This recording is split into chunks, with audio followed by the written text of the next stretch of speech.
Welcome to Top 5 Nintendo Pokemon Edition. This season, we're just discussing Pokemon, and we're doing a different topic every episode. I am your host. My name is Sam, and my co-host here is Jake. Jake, how are you today? Hello, I'm doing swell. I can't wait to discuss just Pokemon. I love just discussing Pokemon as well. So today we're actually picking what I think is the hardest topic we've ever picked, just from the sheer amount of options to choose from. As suggested by Sam, do you remember the name I sent you? I don't remember the name you sent me. I'm pulling it up. Do you remember if I texted you, or keep talking as I find it? I'm going to keep talking. Okay, so we actually had a listener suggest this idea, and it's a great idea. I don't know why I didn't think of it. Probably because they're smarter than me. This, like I said, it's a hard topic because Pokemon, they're always introducing new Pokemon every generation, and with that, new moves.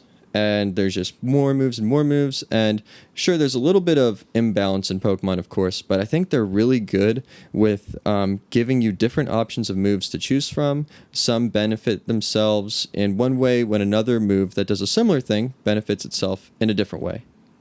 So, like, how am I supposed to rank these through 5? There's I want to say, how many moves are there? I'm going to guess 19. There's at least 19 moves in Pokemon. I'm gonna guess 800. No, I feel like that's too high. I'm gonna guess 378. All right, that's the number. How many Pokemon moves? And as Sam exist? looks that up, I found out the person who suggested this one was Blake Bartles. Blake Bartles 9 on Instagram. Thank you for suggesting this one. Here's your episode.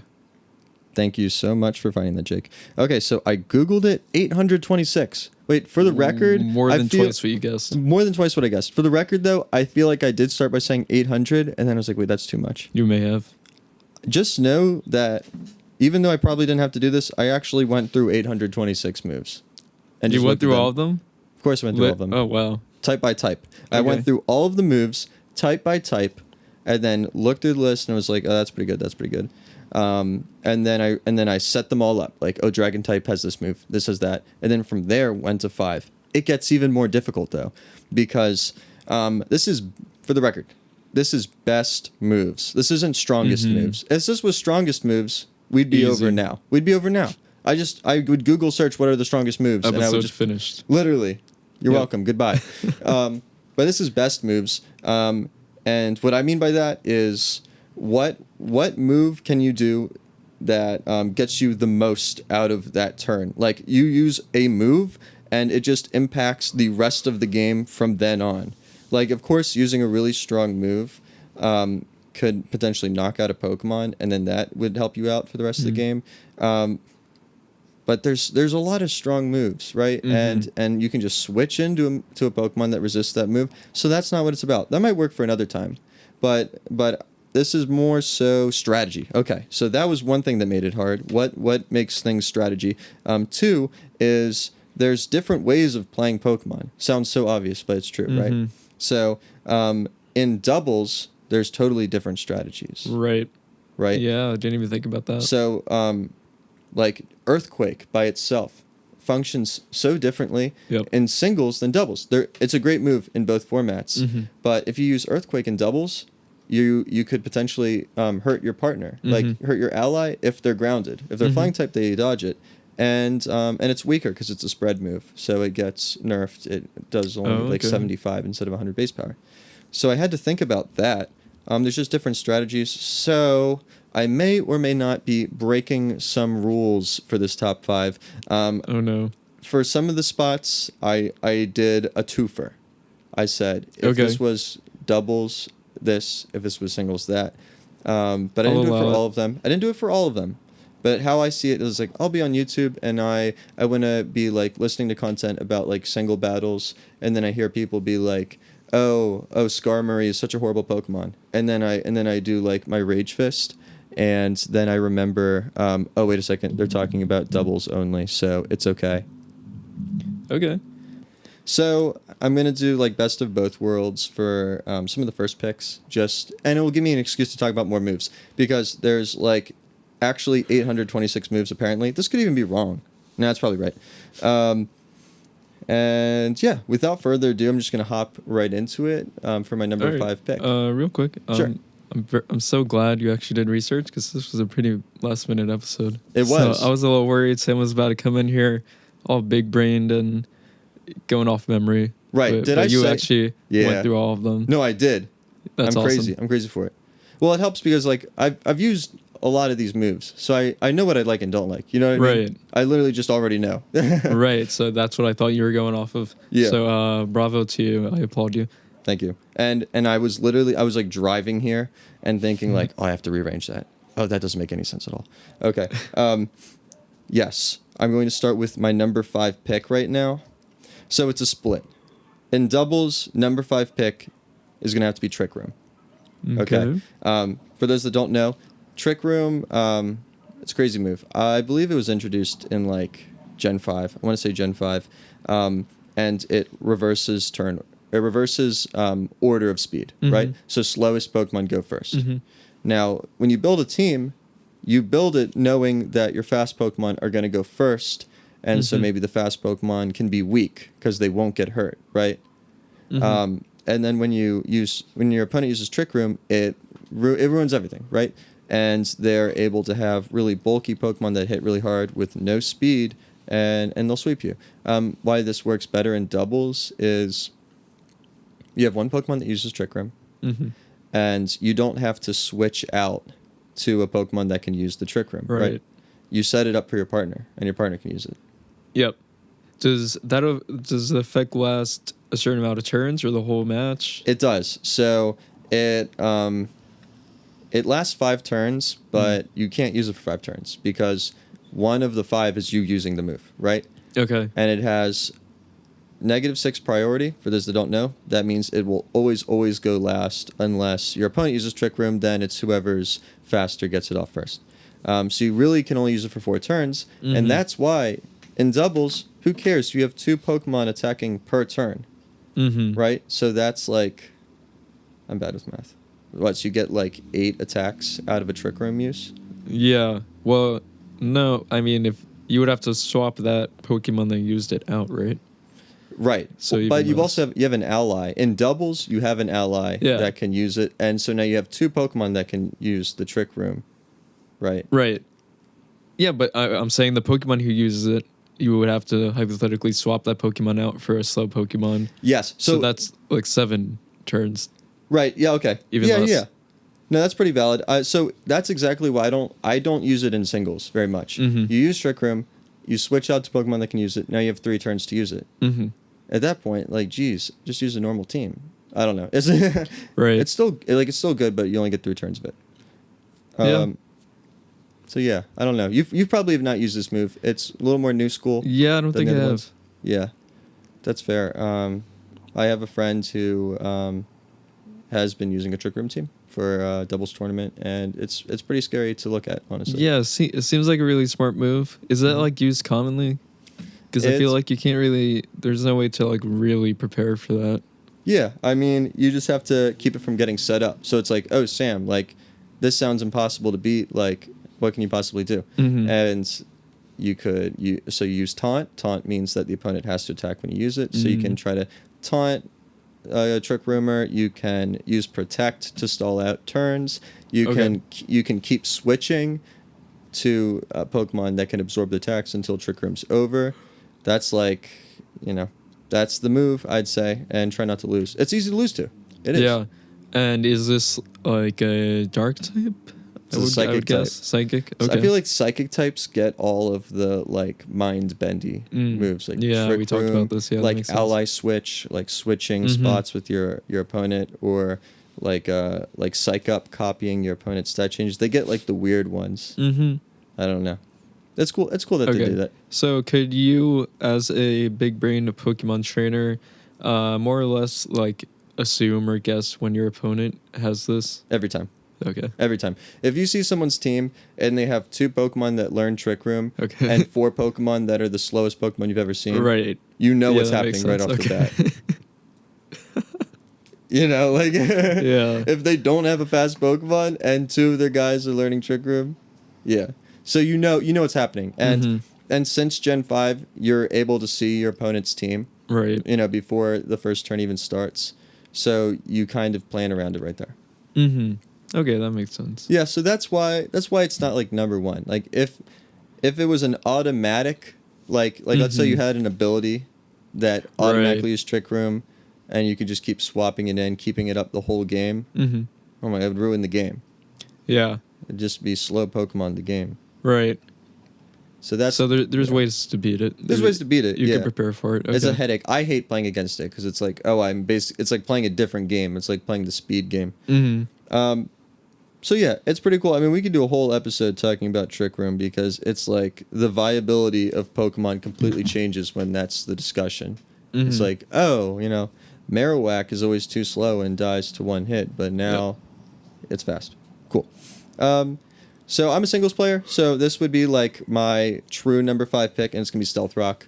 Okay, I knew it would be up there. It had to be up there. Had to. Stealth Rock, it changes the game because it takes one turn to use it, and every time a Pokemon switches in, they get damage done to them. Mm-hmm. So, like, let's say your Pokemon uses a Swords Dance, and it can only do 90% damage to every Pokemon on the other team. If it gets hit, it's going to die. Mm-hmm. If you have Stealth Rock up, you win. You automatically get an extra boost to all your attacks just from them switching in. Right, yeah, that's a good way to look at it. If you think about it like that. Because when I was younger, I'd be like, this is the stupidest move in the game. Like, I was playing Diamond and Pearl, and I feel like Stealth Rock was like a TM or something, and it's horrible in-game. Mm-hmm. Because your opponents are never switching. Yeah, I guess. You know what I mean? Yeah, it's weird. I've mentioned, like, when I was younger, me and my brother really, like, we enjoyed Pokemon, but we didn't get into, like, the intellectual aspects of it. But I feel like we love like the spikes and rocks and things like that. Like we loved using those when battling each other.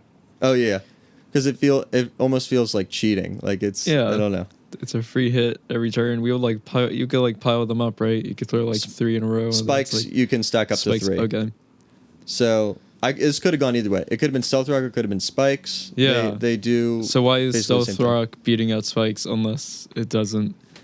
So it really can go either way. Why I like Stealth Rock more is because it's always going to do something to a Pokemon that switches in, unless they have heavy duty boots, Magic Guard. There's exceptions, but for the most part, it always is going to do something. Spikes, they have, like, let's say the Pokemon that's switching in has Levitate or is a flying type. Okay. Yep. It does nothing. You also, to get the most out of Spikes, you have to get 3 layers up.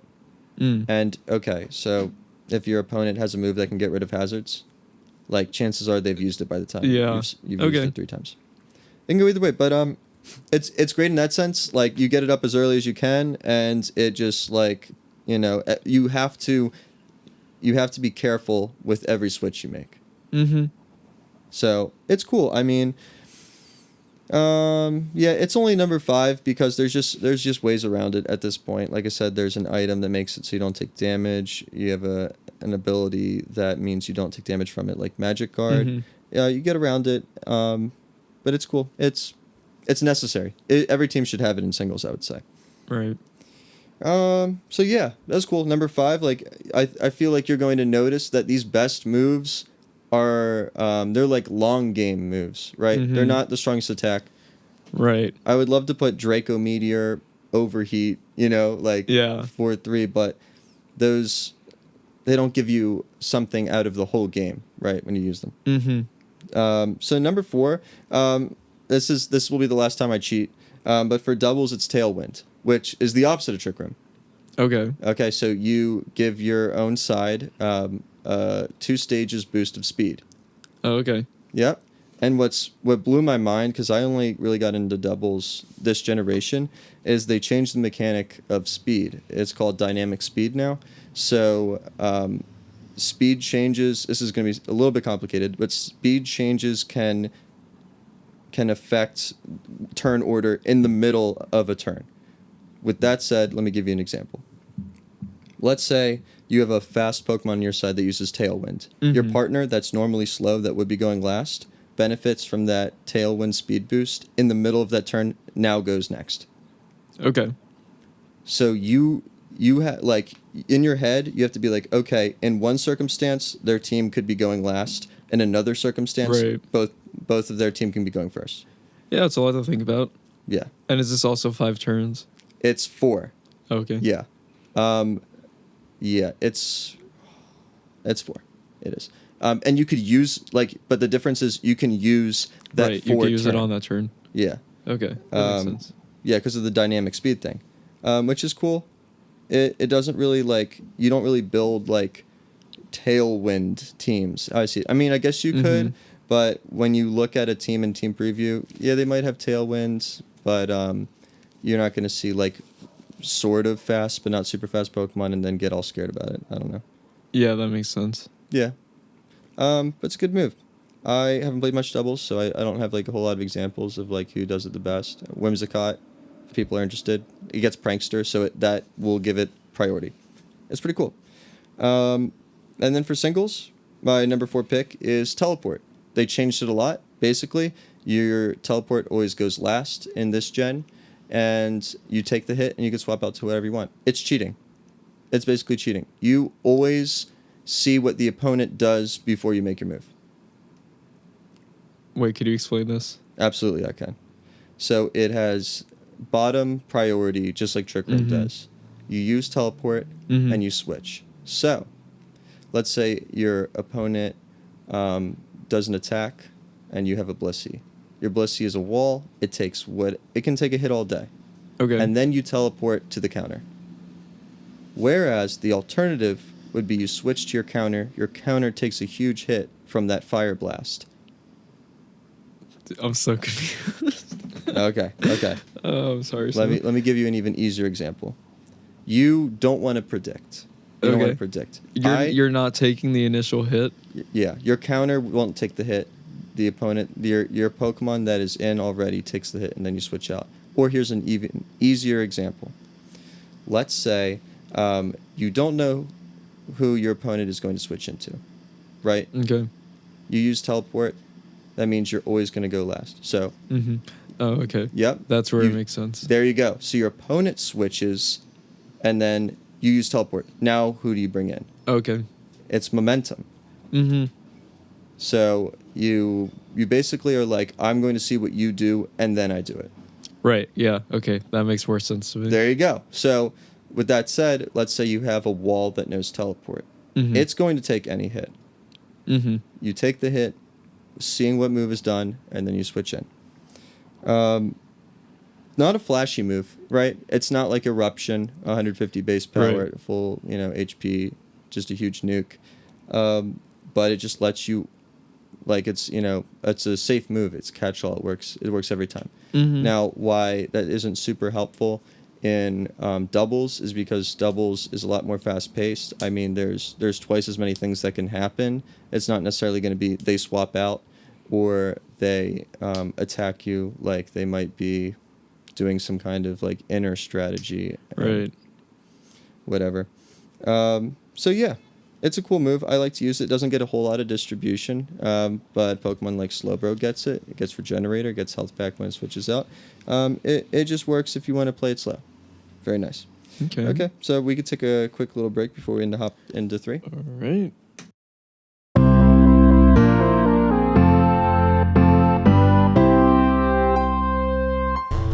Has this ever happened to you? This video game is bullshit! Are you tired of gaping plot holes and boring gameplay mechanics? Look, all I'm saying is that if a full-fledged Krogan is falling off a platform, there's no way Commander Shepard has the upper arm strength to pull him up. Has reading become just too tedious of a chore? Ugh, books. Are you bored of your same 3 murder podcasts? Shocking. It's The Butler. Allow me to introduce you to the brand new fan fiction podcast, with an X, hosted by our lovely basement-dwelling and real-life Muppet, Dan McCoy. Well, that's hurtful. And myself, of course, the blonde bombshell, with the blood of Odin, and the great looks of Jake Busey from Starship Troopers. That's accurate. And with our powers combined... No. Oh, you never let me do what I want to do. I said no, man. We're not doing that. Fine. Anyway, you can find us on Apple Podcasts, wherever you get your fix from. Remember, fan fiction with an X. Hey, this is TC, And this is Jim from the Studio Demands It podcast, where every episode we take a demand from a hypothetical studio which could be you, and challenge ourselves to conceptualize, pitch, and craft a film based on the stipulations or the demands we are given. We talk about movies all the time. Particularly, we complain about the choices made in the films we've seen.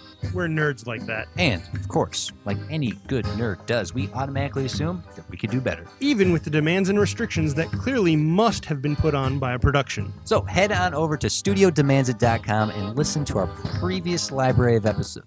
Our library of previous episodes. Our precious library, Jim. Our library of precious episodes. You're a pirate, Smeagol. Okay, so head on over to studiodemandsit.com to listen to our library of episodes. And submit your demand for a future episode, too. So go do that. Okay, bye. Okay, end of ad.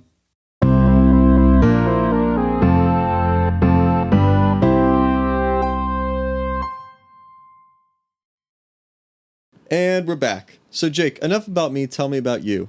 What are your favorite moves in Pokemon? All right, some of my favorites, not as big brain as your picks, most But likely. big heart. Big heart, exactly. Self-destruct. Self-destruct. That is an interesting choice because it's inferior to explosion in Okay. every way. I meant explosion then. That works too. Yeah. I mean, Snorlax doesn't learn explosion. It only learns self-destruct. Okay. That's a huge self-destruct you can get off. Before I explain why, could you tell me the differences between the two? Because I actually did not know. Yeah, There's a explosion's difference. just stronger. Oh, okay. That's all it is, yeah. Reasoning. It is usually pretty unexpected. It is hilarious. You're just wiping out your opponent. They throw in like, whatever. I don't know. They throw in one of their toughest Pokemon of their party. So we got like a Charizard out there. You just, nope, self-destruct, instant kill, both you guys. And it's usually like a Pokemon you don't care too much about. You like only have it in your party for the self-destruct, that exact purpose. Whip it out. Here, let me ask you now, I guess, same question, Sam. When you see a self-destruct Pokemon out there, could you usually tell? Right. Is it even used competitively? No, that's a great question. And I was going to bring this up either way. Back in the day, before Gen 5, right? Explosion was a super important move. Okay. What it used to do was, explosion was, it's still 250 base power, but it would secretly, they don't even say this in the description, it would secretly lower the defense of your opponent when you used it. Okay. So it would be even stronger than it would even like market itself as. So, Okay. So now how it was used. Let's say you have a Gengar. It's a special attacker. And they throw out their special wall. Okay. And you're like, wow, if I can get rid of this Blissey, my special attackers are plowing through. Surprise explosion. Boom. Right. And explosion's so powerful, and it would have the defense of your opponent that you just, even if it's a weak Gengar, that thing is done. So Blissey's done. You've opened up a huge, Right. There is reward for it. And for that reason, because it actually was so good, it is so rewarding, they nerfed it. And I believe it was Gen 5. They nerfed it. A lot of Pokemon got damp, like Swampert got the damp ability as a Dream World ability, and you can't use explosion on it. So explosion won't go off if you have a damp ability. I wouldn't even Pokemon. know. I would like use it and just have, eliminate myself and not do anything to my opponent. Yeah, and it works, and I still see some Pokemon run it, but they did have to nerf it because it was that good. There was a lot of Pokemon using it. Another workarounds would be, let's say you use explosion. You see that Pokemon learns explosion. We're talking like Gen 3 at this point when it was in its prime. Right. You see that they have a Gengar. That thing knows explosion. I think it might use it. I'm switching in my Gengar. Explosion's a normal type move. Boom. Okay. They die for no reason. You immune to the normal type. Attack. Right. Yeah, because I remember. Oh, and you could use what was the move you just picked? Explosion. No, your last pick. Tailwind. Trapdoor? Oh, teleport. Teleport? Yeah. To work around it, right? Yeah, exactly. So let me think of like a good example. Okay, so like a defensive slow bro at this point can take an explosion. It could take a hit from explosion. Right. Yeah. And you may be like, I don't know if this Landorus is going to be using explosion, but let me just play it safe, use teleport. Slow bro takes the hit because it's so bulky. Landorus T dies for nothing. You switch in your any Pokemon that's going to die from it. Yeah. And yeah, I didn't know the history of this move, but I remember like using it the most probably in like Leaf Green with like Full Torb or something. That was the prime for explosion, I would say. Even I think it was also Heatran learned explosion. Okay. So that would you would bust through like any core, you know. Skarmory takes the physical hits, you use fire move. Blissey comes in for the special moves, explosion. And weren't there also some like really like OP like late level moves? Like I think it was like ice and fire types, like only certain types. Like it was like a 30% chance of hitting and it did like 160 damage or something. Thank you for bringing that up. You're a genius. Yes. They're called one-hit KO moves. Okay. So if you off the top of my head, Sheer Cold is probably the best one because there's no ice immunity. So Sheer Cold has a 30% chance of hitting, and if it does hit, it'll instantly knock out the opponent. There's few exceptions. A Pokemon like Skarmory that has the Sturdy ability is going to survive the one-hit KO moves. Yep. Oh, that makes it, because that's like the 1 HP. Yep. Right, okay. And then there's other one-hit KO moves like Fissure, and they're like, oh, well, the workaround is you use a flying type, and it will, avoid it. Those moves are actually banned in singles, Smogon, competitive play because there's no strategy to it. Yeah, big risk, big reward. Yes. It's like a last-ditch effort. Right. But it's like completely luck. It's completely luck. Yeah. I mean, there's ways of strategizing it. I think what made people realize it needed to be banned, because it didn't get banned until, I think it was like Gen 4 or 5. I think Gen 5. Suicune, such a bulky Pokemon, such a great Pokemon. We all know and love. It learns Sheer Cold. Now, it's so bulky, you can use like Calm Mind, Rest, Sleep Talk, Sheer Cold, and just spam it, and they're not going to beat you, and you give yourself enough opportunities to use it. Yeah, that makes it, because I was wondering why they would ban that, because I feel like that would be like super entertaining to watch, but I guess if you're like doing that, that's probably so boring to watch someone like just keep spamming it until it hits. Right. But like other than that, like using it as like a last ditch effort, like oh, this guy's getting pummeled, he's on his he has the last 2 Pokemon, he's up against like so and so whatever, and just throwing it out there and it hits. It's like that's probably like the most exciting thing to watch live. Totally. And that's the spirit of VGC, like official doubles tournaments, is everything's supposed to be exciting and fast paced. What I will say, as a Pokemon player, is that it's not really worth, you only have 4 moves you can, carry on a Pokemon. To have one move that's the dedicated last ditch effort, like that's built into your strategy, you are going to lose and you need a last ditch move. At that point, you're better off just crossing your fingers for a critical hit. Okay. And have that be your last ditch effort. Or crossing your fingers and getting the 10% freeze chance on an Ice Beam. You know what I mean? Sim does not play to lose. No. I mean, there's times when I'm like, I really need to freeze this Pokemon right now. But, Sheer Cold, not worth it. There you go. Those were moves that I am fond of. I enjoy the excitement of those them. Those are literally the strongest moves right there. Jake giving us the actual answers. Yeah. The intermission gave us the real answers. What are the best moves? Explosion and Sheer Cold. There you go. If you want some boring moves, I have those for you. Keep listening for the boring top 3 most boring move. I have Aurora Veil. I don't know this one. Yeah, so I feel like Pokemon was like, all right, we're starting to realize that ice types are really, really, really weak. Kind of old news. I think they thought it would be balanced because like the freeze status condition is so overpowered. You freeze a Pokemon, you don't know when it's going to thaw out. It could be frozen for the rest of the game. So they came up with Aurora Veil. So when it's hailing, when the hail, weather conditions on, you use Aurora Veil and it puts up screens. It puts up reflect and light screen. So if you hold light clay, that's 7 turns where you take half damage, physical or special defense. Okay. What is light clay? Light clay is just a held item. Yeah, right? what's it do? So it, rather than the screens lasting 4 turns after the turn they're used, it would last 7 turns after the turn they're used. Okay. So this works great in doubles or singles, right? Because 7 turns, who cares that it's not 8 turns? Like, that's so long. Like, you just switch in your Pokemon. And then in doubles, let's say you have a Lowland Ninetales, it's fast. You use screens, and your ally still benefits from the screens that turn. Yeah, okay. Yeah. So what most people do with this strategy is they have a full team of really glass cannon Pokemon. For those that don't know, a glass cannon is just the idea that you can do a whole lot of damage, but you can't get hit or you'll shatter, right? And there's a lot of great Pokemon that just can't take a hit.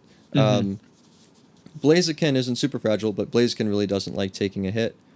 Weavile is really cool, doesn't like taking a hit. So what you do is you set up Aurora Veil, halves the damage. You throw out Blaziken, you cross your fingers, you use Swords Dance twice, and you just get the speed boosts from your ability, and you try sweeping right there. And then what normally happens is you cheese your way through 2-3 KOs. They finally get rid of your Blaziken, and you just do it again. You throw out your Ninetales, you throw Aurora Veil up, and you just let it go again with your Weavile and see what magic can happen. Right.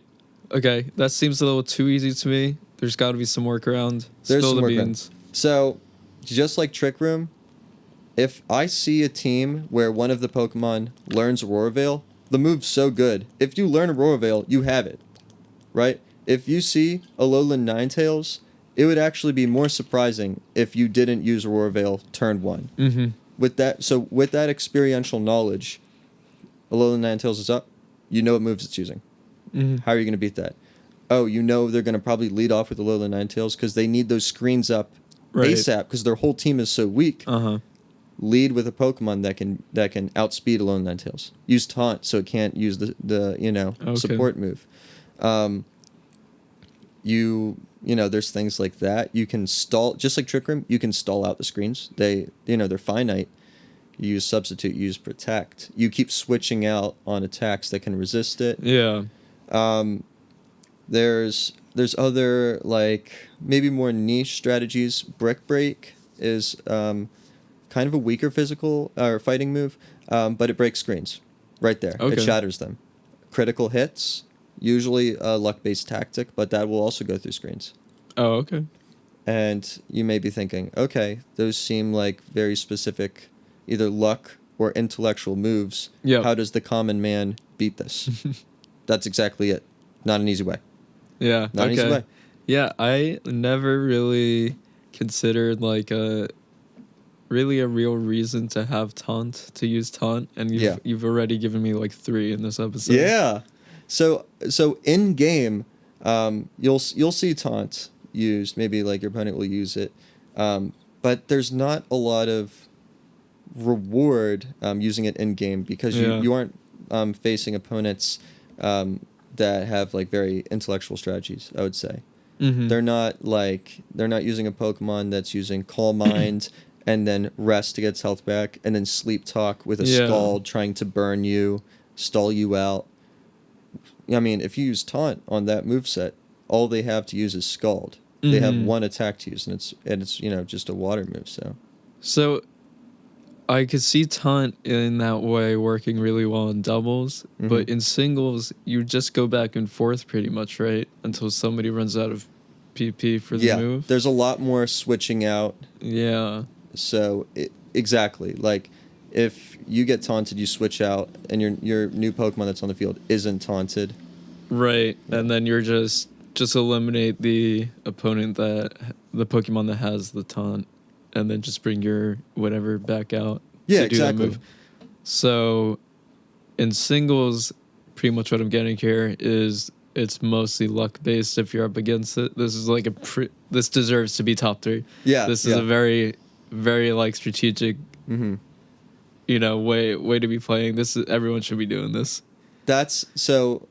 People do consider it a pretty cheesy strategy. The reason, I'll say one more thing about taunt. The beauty of taunt isn't so much like what will I do when I'm up against a taunt user. It's the knowledge like this move exists. I could be facing a team that will likely have one Pokemon that uses it. I can't have a Pokemon that only has 4 support moves. Okay. Because if you get taunted and you don't have an attack on that Pokemon, you use struggle and you'll knock yourself out. So it's just the existence that that one team could do that to you kind of changes the whole strategy of Pokemon in total. With that said, taunt could have made top 5, but you don't win a game with taunt, right? Yeah.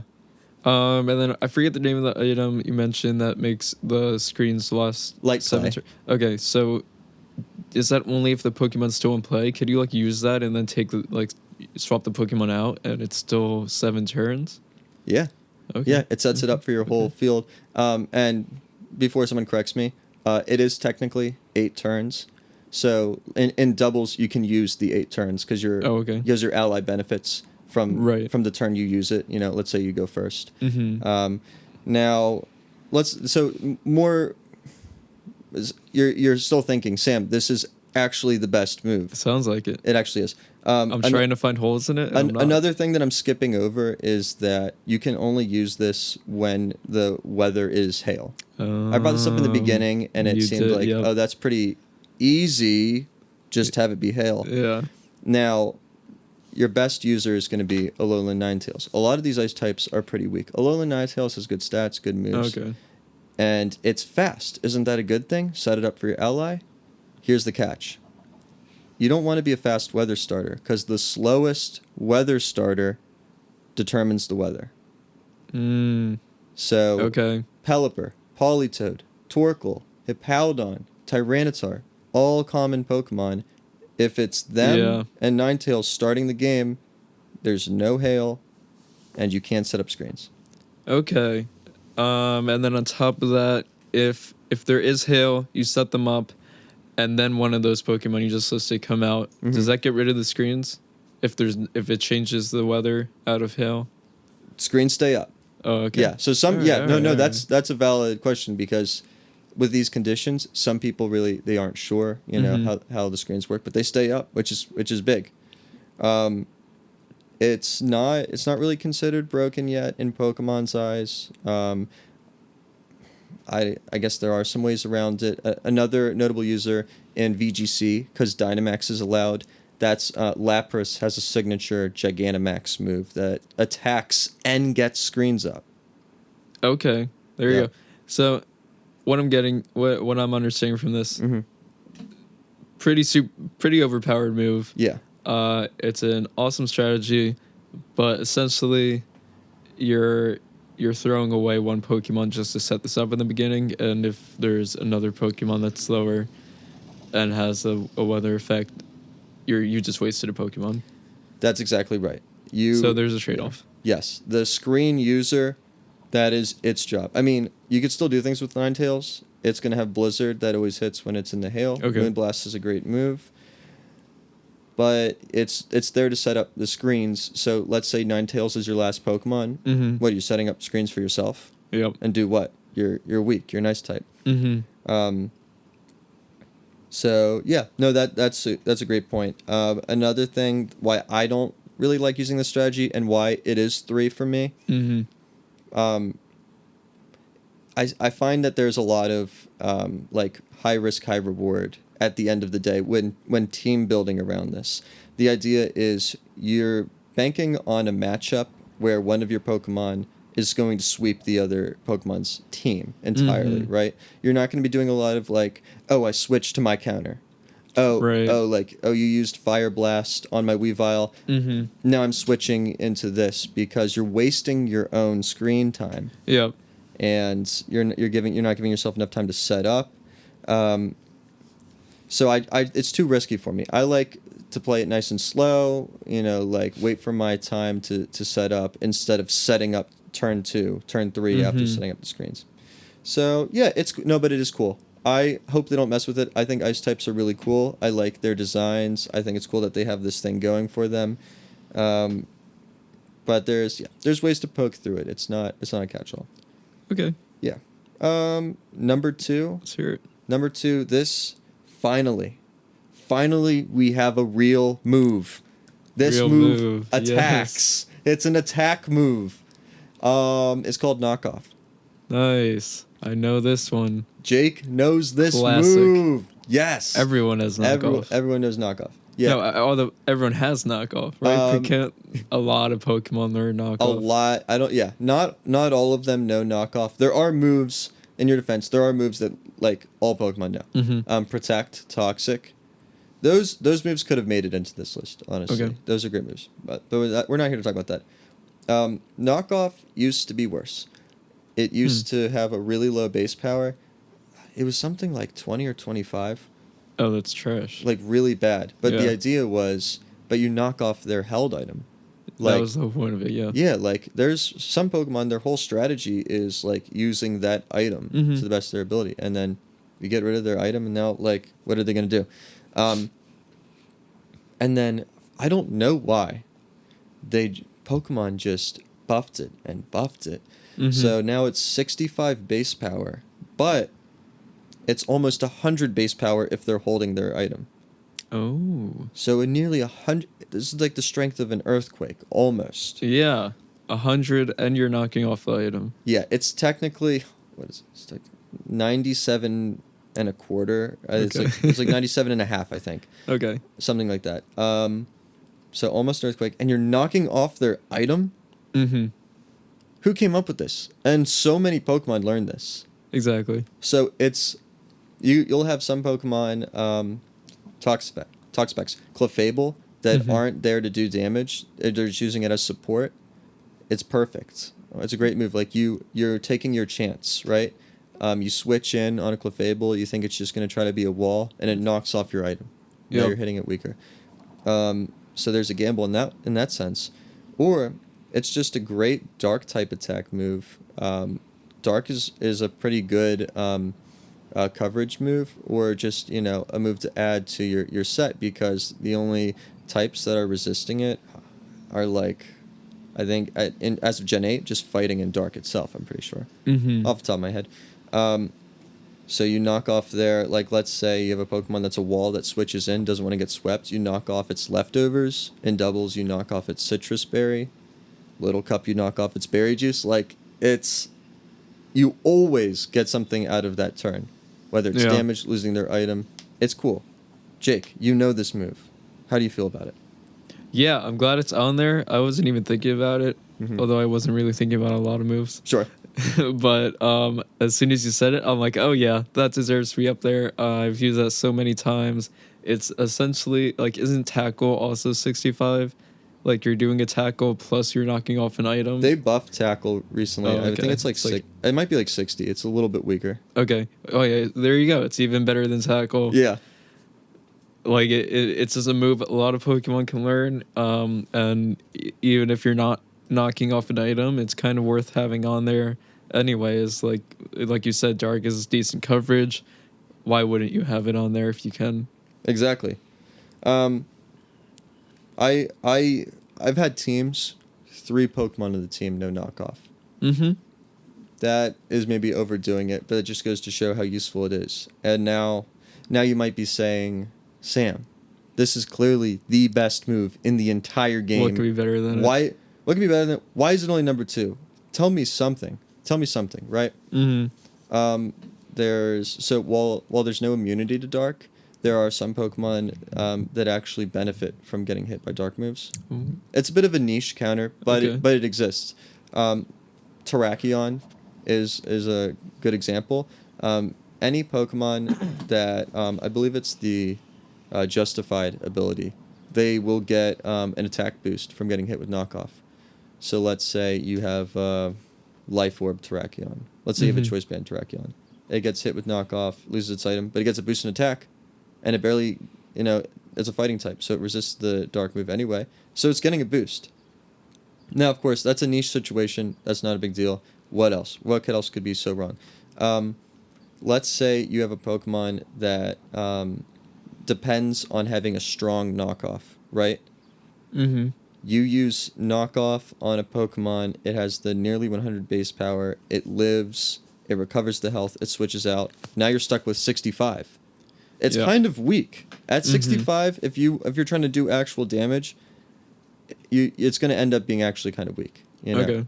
So there are ways to get around it, and that's why this is the one attacking move, because it actually does, long-term things. It's not all about the damage, but it's weak. I respect it. I enjoy that it is not so big brain. It is straightforward. Yep. I understand it. That's why it's number 2, because it's like, duh. Yeah, like, exactly. Admittedly, sometimes I think I don't use like teleport right. Like I don't think it far enough ahead, because that's a bit of a big brain move. Like, wait, I'm supposed to get hit, or like, why don't I just hard switch? Cool. That is a great number 2 pick. Okay. So this is kind of a fun move. I'll say like examples of who can use this. Do you know Crocodile? Gen 5 Pokemon. I think so. Dark type crocodile Pokemon.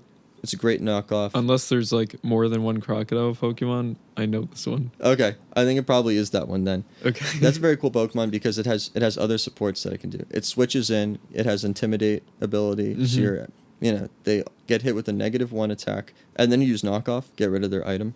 It's a great use. Go ahead and use it, guys. Okay, so before we get into my number 1, I just want to list off the hypest moves that did not make the list. Hyper Beam. Hyper Beam. Okay. Real talk. Oh, actually, that was what you were gonna say. No. It wasn't. That's not what I was gonna say. This didn't even make my almost honorable mentions. Okay.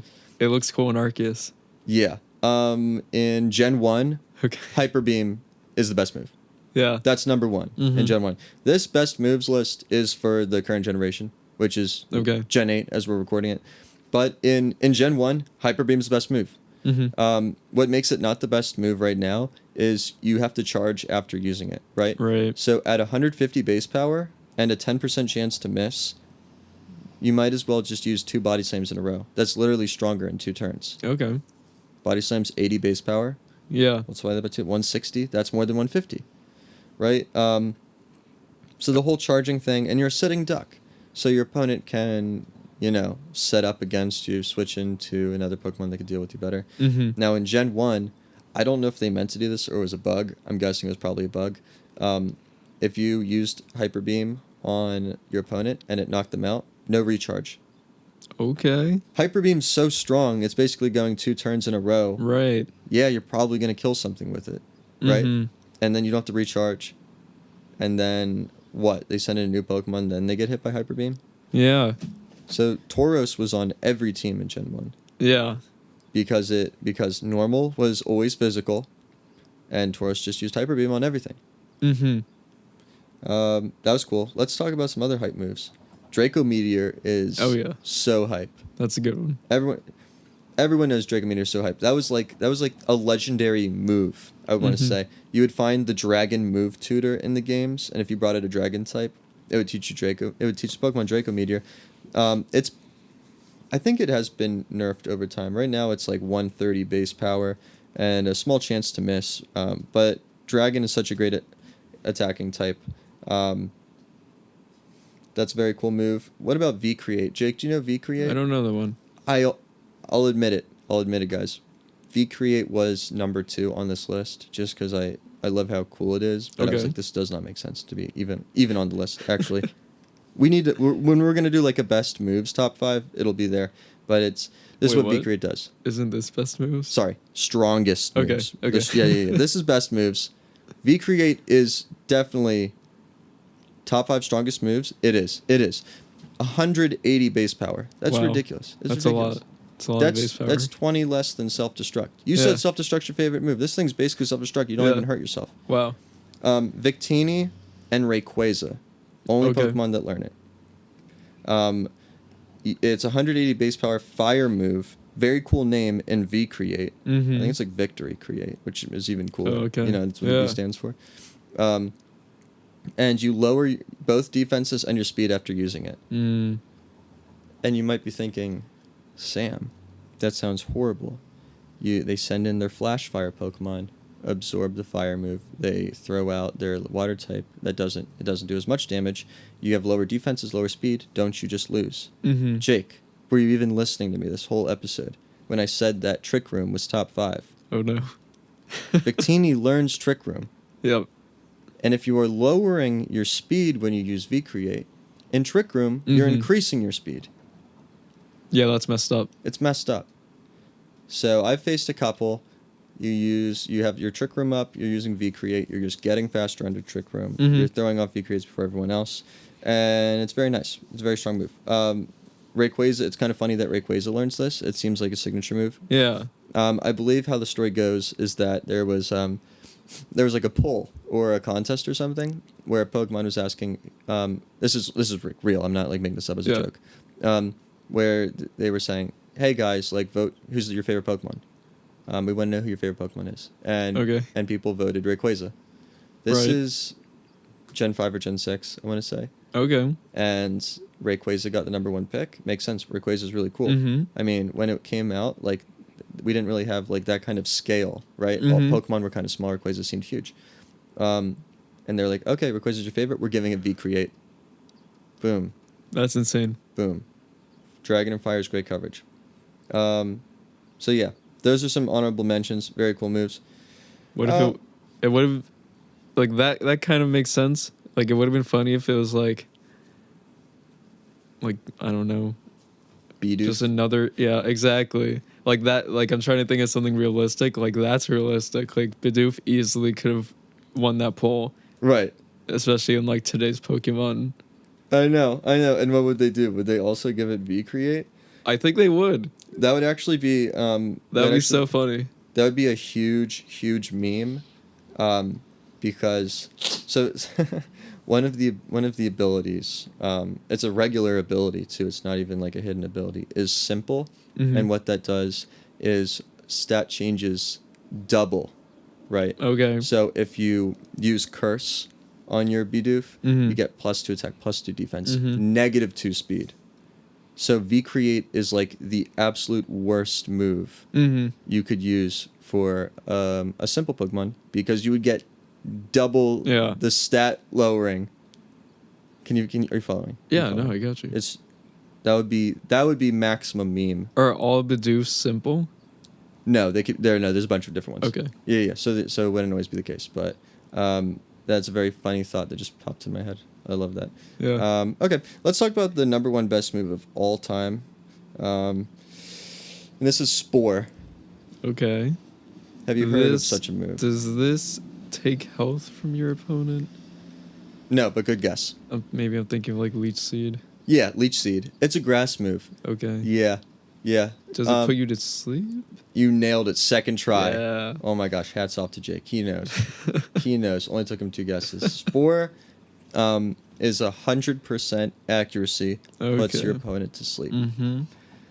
Now, the sleep condition has existed ever since Pokemon started. And it was always busted. Pokemon have been trying to solve this horrible mistake they made since they invented the game. Because Spore existed since Gen 1. Okay. And how they balanced it was Parasect was the only Pokemon that learned Spore. Okay. Well, Paras and Parasect, that whole evolution line. They're slow. They don't have strong attacks. They can't really do much with Spore. I've used Spore, Parasect... before, and you can make it work. You can do like use it in the rain, takes half damage from fire. You use Spore, you have like, I think it's rain, dry skin or rain, just something like that. But it was bad. I mean, you couldn't really use Parasect that well. It was better for like catching Pokemon, if anything. Okay. You put the Pokemon to sleep, increase your chances. Then they gave it to like Breloom in Gen 3. Now, oh god, Breloom is like a threat, puts anything to sleep. And then they gave it to Amoonguss, and Amoonguss was a staple in VGC for years because it had Spore, primarily is the reason. And like I said, it's always been busted. It's always been overpowered. Every generation they try making it worse and worse. And so let me just go through the history. They gave Spore to Amoonguss. Amoonguss is broken. They go, okay, well, how do we make it less broken? How about grass types are immune to Spore? They did that. Let's do electric terrain. When electric terrain is up, no Pokemon can go to sleep. They do that. Okay. How about misty terrain? When misty terrain is up, no status conditions can happen. Basically, another secret excuse to keep Pokemon from going to sleep. In Legends Arceus, they swap out sleep for drowsy. Mm-hmm. So, okay, they can hit sometimes, right? Yeah, I was gonna bring that one up. I kind of like. I'll let you continue, but I was gonna ask what are your thoughts on that in the progression of sleep? Yes, because I think that's definitely the right move. Yes, thank you for asking. A lot of people have been discussing this. A lot of people saw, the status condition changes in Arceus as kind of like an experiment to see how it goes. Obviously, there's no competitive component to Arceus, and that was safe. How I saw it, drowsy, you take more damage when you're in drowsy. I didn't even know that. Yeah. So you're weaker. That's a fair trade-off. Yeah, and then what was it? Like you have a chance to not attack. It's like a 30% chance to be too drowsy. Yeah. That's the way to go. I mean, the sleep condition, self-imposed sleep, like rest, that's fine. You're in control of it. It's consistent. You'll always be asleep for 2 turns. You get your health back. It makes sense. Having sleep done to you, that's like not competitive. You're like rolling the dice. You can't attack. Like that makes no sense. And I think Pokemon knows that, and that's why they've been trying to like set up conditions where like sleep won't work, but they have to fix it. I think that some drowsy component, don't make drowsy worse than sleep itself. Well, having the defense drop, I guess, while you're drowsy, I think that's a decent trade-off. Yeah, it is. And then, so I would agree. And then in that same breath, let's just also talk about frostbite, which is what they did. Okay. Because sleep is broken, and so is the freeze condition. Yeah. Same idea. It's just not competitive to be rolling the dice to see if you can play the game or not. You know what I mean? Frostbite is genius. Your special attack is lowered, and you take damage. Yeah. That's fine with me. And then same with paralysis, paralyzed. Yeah. Paralysis, that's like a whole separate conversation. And they have nerfed that move a lot. That used to be broken. They did the thing with that. Yeah, that was the only way to catch legendaries. Yeah, get them down to like sub 100 HP or whatever, sub 50 HP, and paralyze them. Yeah. Paralysis was like one of the most convenient ways, like as a kid, because sure, it might be more practical to have a Breloom that uses Spore, but who has time for that? Or okay, let's say you have like a Pokemon that knows Sleep Powder, 75% accuracy. No thanks. That's never hitting. Yeah. That's never hitting. Yeah. And then they can wake up from sleep. So now you have to hit the 75% again. I'm trying to catch Rayquaza. And you know what I mean? Why are you making it so hard? Yeah. So you're right. So Spore, that's just all it is. It's so good that it's not even competitive. Like I don't even want to just talk about all the like things you can do with Spore because it's obvious. Oh, you put the opponent to sleep, kill them. You put the opponent to sleep, switch out to a Pokemon that can set up, use Dragon Dance, use Swords Dance. Yeah. And inversely, it's so tricky when you're put to sleep because at least me, my small Pokemon brain instinctively is like, oh, swap that guy out. But then I pause for a second and I'm like, wait, I'm going to have to swap him back in at some point and he's just going to be asleep anyway. Maybe I could wait it out until he's in like a more favorable position to have him sleeping on the field. But maybe just wait it out because is it really worth that? That's another risky play. Yeah, another way they nerfed sleep was exactly like the issue. I think it was Gen 5. I think it was Gen 5 was the last generation for this, but sleep would reset when you were on the field. So you get put to sleep, you switch out, you throw it back in, the sleep clock starts. So you could just end up being asleep for like a total of like 12 turns in the game. And then you're faced with that dilemma, like, do I just let it wake up and be a sitting duck? I know you and I have played a Pokemon game where I was using Darkrai, Yeah. and this was like Gen 4 mechanics. Yeah. So I had Dark Void. A similar move to Spore. It's the same thing except for it has lower accuracy. It can miss. And that was absolutely broken. They actually they made it so only Darkrai can use Dark Void in Gen 8. Meaning that if you have like a Smeargle that, uses Sketch or I guess like there's other ways, Okay. yeah. It won't work. It'll just be like this Pokemon's not able to use it. Yeah, just because it was broken. Dark Void puts both your opponents to sleep. Okay, yeah. It's a spread move. And that was busted too when Darkrai was using Dark Void. Yeah, totally. Totally. So yeah, and then one last thing. A classic of Gen 4. You had Breloom, you use Spore, and then you use Focus Punch. Focus Punch has 150 base power, but it always goes at the end of the turn. Mm-hmm. Okay. How can you, if you get hit when you're charging up your Focus Punch, then it won't go. If your opponent is always going to be asleep, Focus Punch is always going to go off. Yeah. And there's also, I don't remember the name of it, but there's also a move that like uses one turn to charge and then goes off for like 120 or something the next turn. Oh yeah. A charge move? Yeah, like there's Focus Blast or something? Not Focus Blast. No. I feel like there's like there's a couple of those moves. Like, are you talking about the like when you're in the semi invulnerable state, like Fly? I know like Fly and Dive are charge moves. No, you're still on the field. You can still get hit. Okay. I don't remember, but I remember there being a move like that. I don't know. Yeah. No, there is. Like, I remember in Gen 3, they gave, like, Venusaur Frenzy Plant, Charizard Blast Burn, but you attack and then you have to charge. It was like Hyper Beam. Yeah. Yeah. I don't know what I'm thinking of. It's okay. But I also wanted if someone knows what we're thinking of, there you go. tell Yeah. us. I also wanted to ask, do you know the sleep algorithm? What's the likelihood of waking up each turn?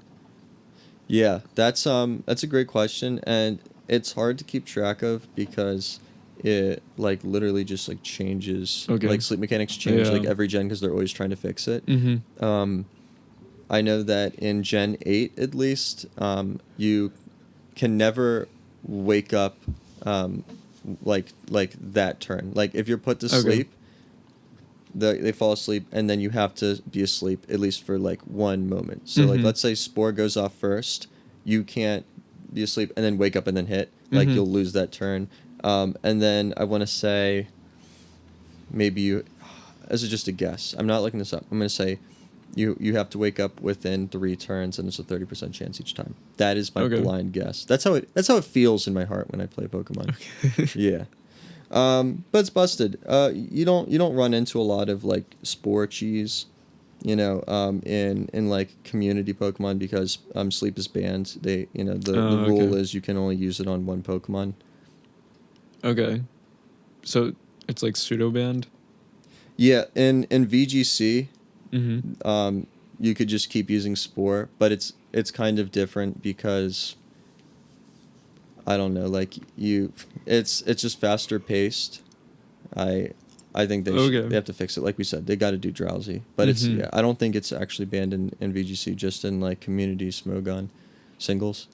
Yeah, well, it'll definitely be interesting how the next generation goes with Drowsy and Sleep. Yeah, totally, and Frostbite with Freeze and all that. I'm looking forward to it.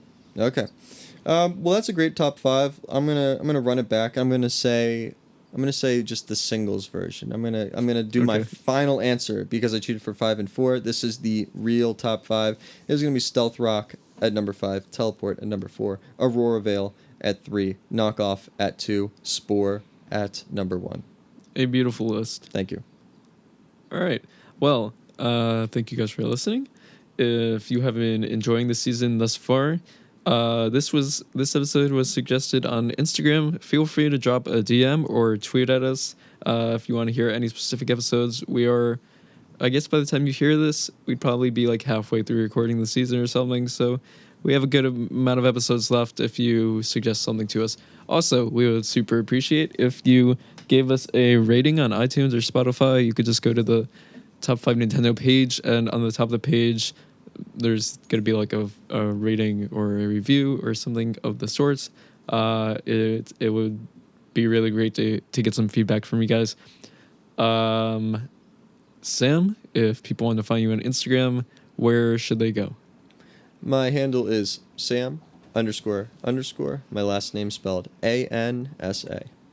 Sweet. And now that you are a double talker, do you have any interest in sharing the talk? Yes, I skateboard on TikTok, and my TikTok name, I don't know what they call it, is Mark Greg Sputnik, spelled SPUTNIK.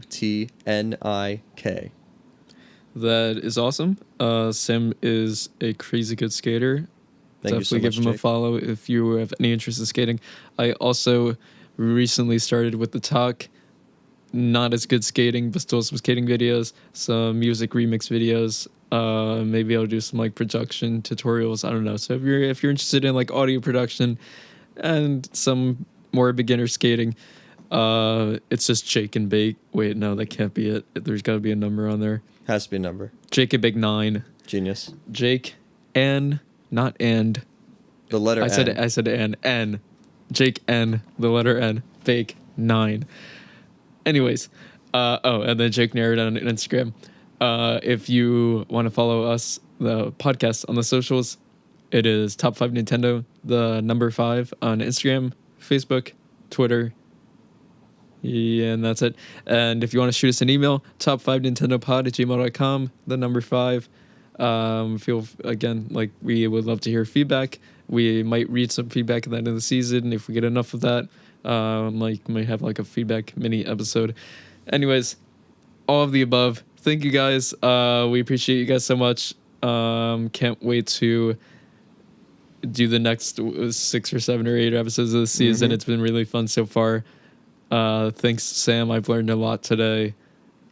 Why don't you take us out? I love teaching you about Pokemon, Jake. Oh, I know. Oh. Yeah, thanks for listening, guys. all right. Bye.